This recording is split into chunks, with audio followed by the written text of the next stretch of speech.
토목으로 전환을 하기 위해선 이 안을 가지고 전환을 해야 되는 거고, 건축으로 바꿀 경우에는 첫 번째 안을 가지고 전환을 해야 되는 거예요.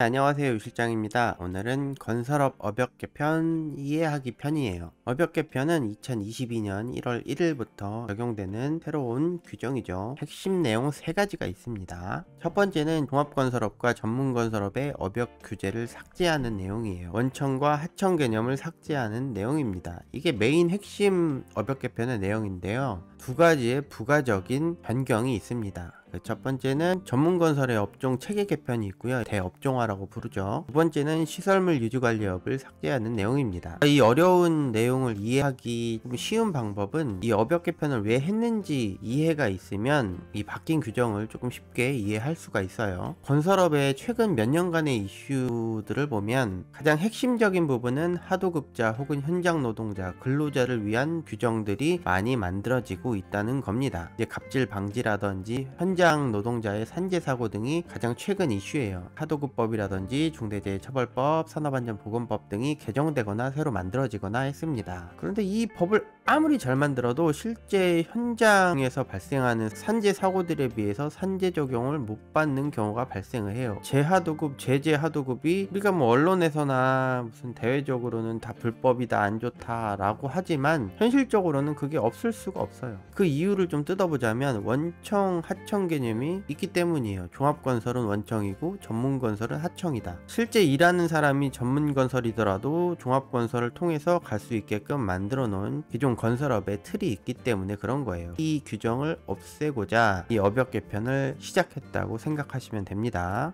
좀 더 복잡하게 들어가면 뭐 정치 얘기도 나오고 뭐 이런저런 얘기 나오니까 그런 얘기는 배제하도록 합시다. 그래서 오늘은 이 3가지에 대한 분석을 해보는 시간을 갖도록 하겠습니다. 전문건설업 업종 체계 개편하고 시설물 유지 관리업에 대한 이야기를 먼저 하고 업역 규제에 대한 이야기를 할게요.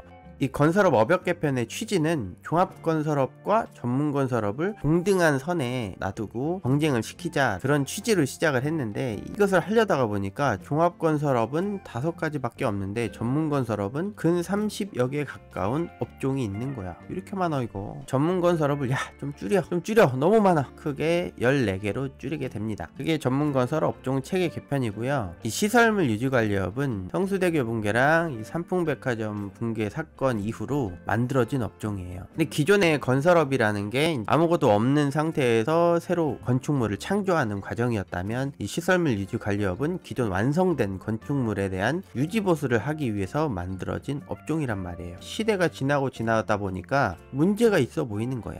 왜 그러냐면 이 시설물 유지 관리업은 종합건설공사도 할 수 있고 전문건설공사도 할 수 있는 만능면허가 돼버린 거예요. 일종의 변종이지. 종합건설업이 해놓은 거 뒤치다꺼리 하라고 만들어놨는데 시기가 지나니까 만능이 돼버렸다. 그래서 없어진 거다라고 생각을 하시면 될 것 같습니다. 첫 번째로 전문건설 업종 체계 개편에 대한 이야기를 본격적으로 해보도록 합시다. 2022년 이전에는 종합건설은 5개, 전문건설은 30여 개 가까운 업종이었습니다. 이게 2022년 이후에는 14개 업종으로 줄어들게 돼요. 예를 들어서 토공면허, 포장면허, 보링그라우팅이 집안조성 포장공사업으로 하나로 합쳐지게 되는 거예요. 기존에 있었던 이 3개는 등록 면허 기준이 아니라 이제 주력 분야 시스템으로 3가지로 또 나눠지게 됩니다. 2015년에 토공사업을 등록한 업체가 있다고 하면 이 업체는 집안조성 포장공사업 주력 분야 토공사업으로 이름이 바뀌게 되는 거예요. 공사업에 대한 면허 이름이 되는 거고, 얘는 주력 분야가 되는 겁니다. 또 다른 예로 포장공사업을 하고 있던 이 업체도 이름이 똑같아지는 거예요. 집안조성 포장공사업으로 이름은 바뀌고 주력 분야 포장공사업이 되는 겁니다. 그럼 다른 예로 한 업체가 토공사업과 포장공사업을 둘 다 등록하고 있었던 업체라고 하면 집안조성 포장공사업 면허 하나로 바뀌고 주력 분야가 2개인 업종이 되는 겁니다. 등록일, 여기 등록일 있죠? 등록일은 여러 업종 중에서 빠른 날짜를 따르게 됩니다.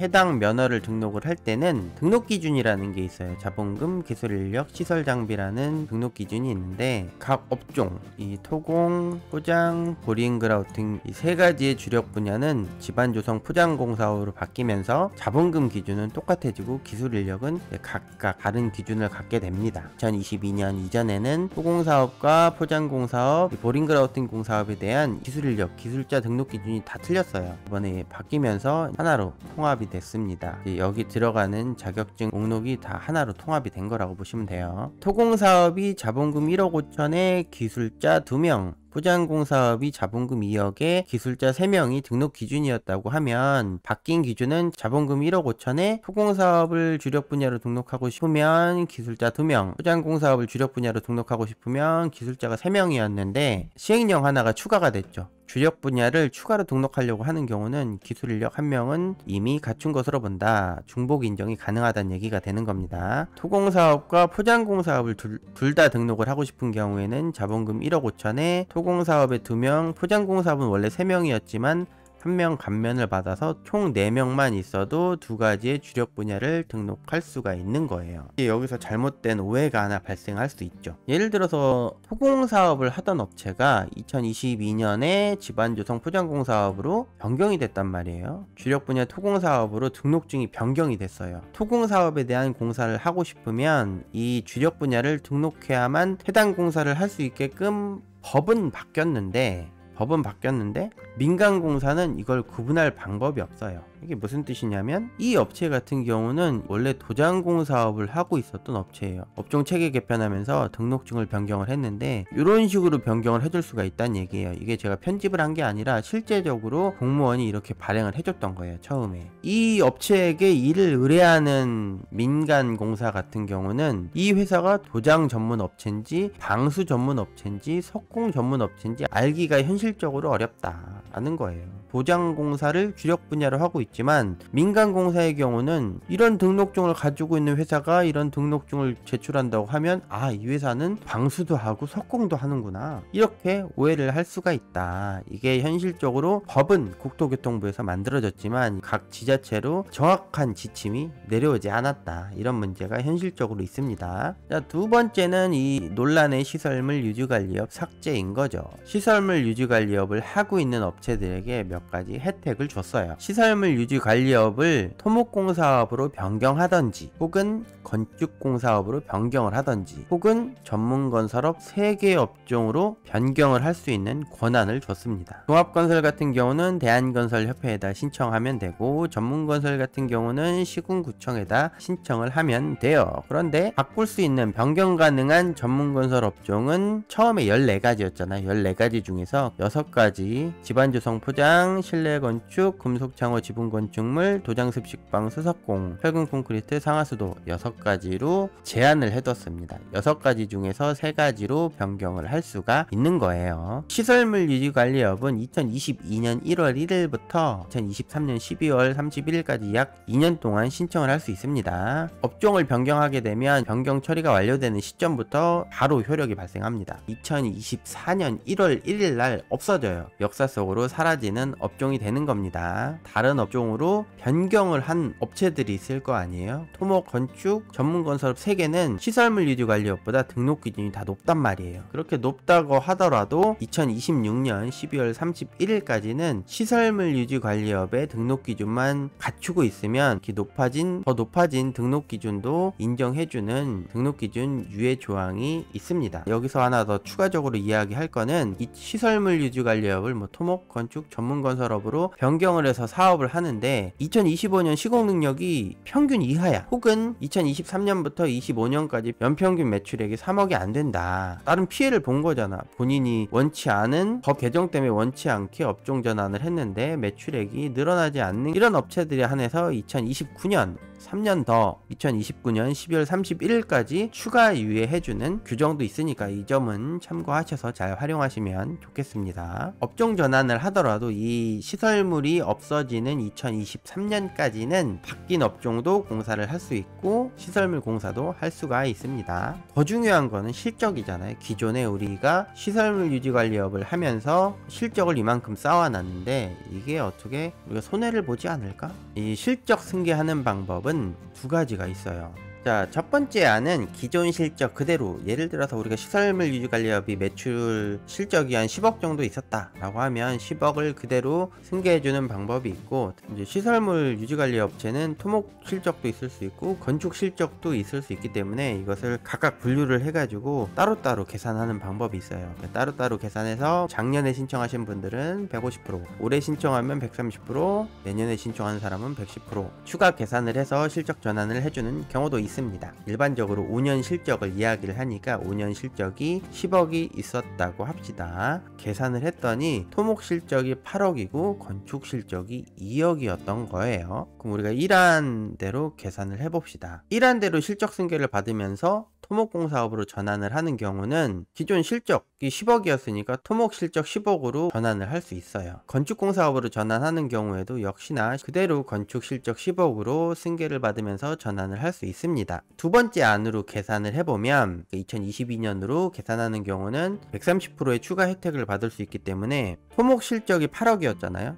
130%인 1.3을 곱해서 토목공사업으로 전환하는 경우는 10억 4천만 원의 실적 승계를 받을 수가 있습니다. 그럼 반대로 건축공사업으로 2안으로 두 번째 안으로 실적 전환을 한다라고 하면 건축 실적이 2억밖에 안 됐으니까 곱하기 1.3을 하면 건축은 3억 6천으로 전환하는 방식도 있어요. 토목으로 전환을 하기 위해선 2안을 가지고 전환을 해야 되는 거고, 건축으로 바꿀 경우에는 첫 번째 안을 가지고 전환을 해야 되는 거예요. 전문건설업으로 변경하는 경우는 어떻게 실적 승계를 받는지 계산을 해봅시다. 3개 업종이니까 기존에 10억이라는 것을 각각 얼마, 뭐 3억, 3억, 4억 혹은 2억, 2억, 6억, 10억 빵빵 이런 식으로 분배를 해줘야 돼요. 그 두 번째 안은 종합건설과 마찬가지로 토목과 건축으로 나눠서 해당 실적에 뭐 플러스 알파 하는 방식도 있습니다. 이 회사가 실적 10억이 토목공사 8억 건축이 2억이 있다고 합시다. 첫 번째는 기존 실적 그대로 뭐 3개의 면을 나누는 방법이 있겠죠. 두 번째는 특정 분야만 130%, 지금 2022년은 130%니까 130%로 분배를 해줄 수가 있어요. 시설물 유지관리업으로 바꿀 수 있는 업종이 6가지로 제한이 됐었잖아요. 그 중에서 집안조성 포장, 상하수도, 금속창호, 도장습식, 철근 콘크리트는 토목 분야고 그만큼 이제 건축 분야니까 금속창호, 도장습식, 철근 콘크리트, 실내 건축이 건축, 금속창호, 도장습식, 철근 콘크리트 같은 경우는 토목도 되고 건축도 되기 때문에 요것을 잘 분배해서 원하는 대로, 내가 원하는 대로 나는 이면허, 집안조성 포장, 금속창호, 실내 건축 3개로 변경을 할 거야 라고 하면 원하는 대로 잘 계산하셔서 분배를 하시면 되는 겁니다. 신청서를 보면 이렇게 업종 전환하는 게 있으니까 우리 회사에 어떤 게 더 유리한지 생각을 해보시고 변경하시면 될 것 같아요.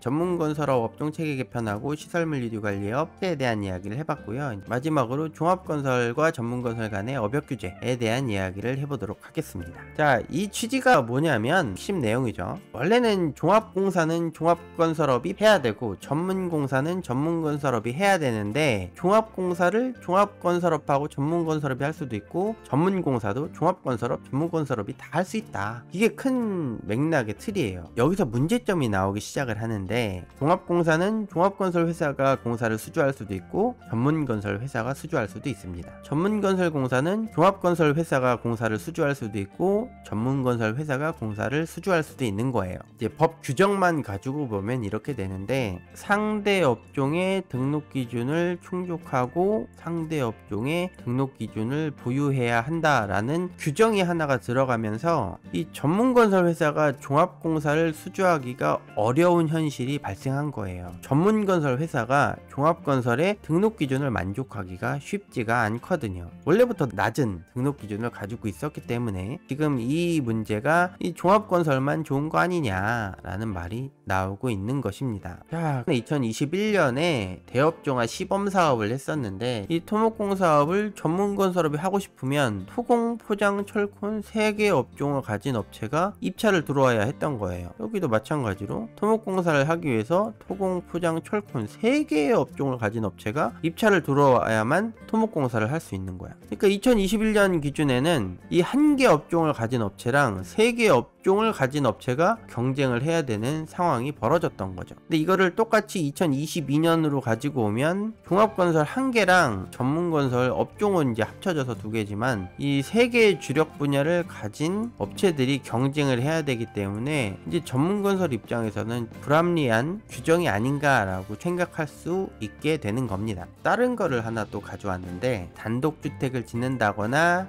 아파트를 짓는 게 건축공사업을 등록한 업체들이 할 수 있었거든요. 전문건설업이 이만큼 있으면 이만큼 전문건설업 이런 업종이 컨소시엄으로 들어오게 되면 아파트도 지을 수 있다 라는 규정이 되는 겁니다. 여러가지 문제가 있는 게, 종합건설 회사, 기존에 건물을 짓는 종합건설 회사에서 하던 일을 전문건설 회사에서 컨소시엄이 들어와 가지고 하는 것도 좀 문제가 있다고 보지만, 또 다른 문제는 전문건설은 이 종합건설한테 기존에 있던 시장마저 다 뺏긴 상황이라서 어쩔 수가 없는 상황이 되는 거예요. 광주 아파트 붕괴 사고도 났지만 이런 일이 조금 더 전문성 미숙으로 일어날 수 있는 사고가 더 많이 일어날 수도 있지 않나, 이런 생각이 드는 것도 사실입니다. 자, 여기까지고요. 종합건설 업역규제, 업역체계 개편, 업종 전환에 대해서 이제 알아봤는데요. 아마도 이 영상을 보시는 많은 건설체들이 좋은 규정이라고 생각을 대부분 하지는 않으실 거예요. 종합건설업 입장에서는 조금 좋아지는 것 같지만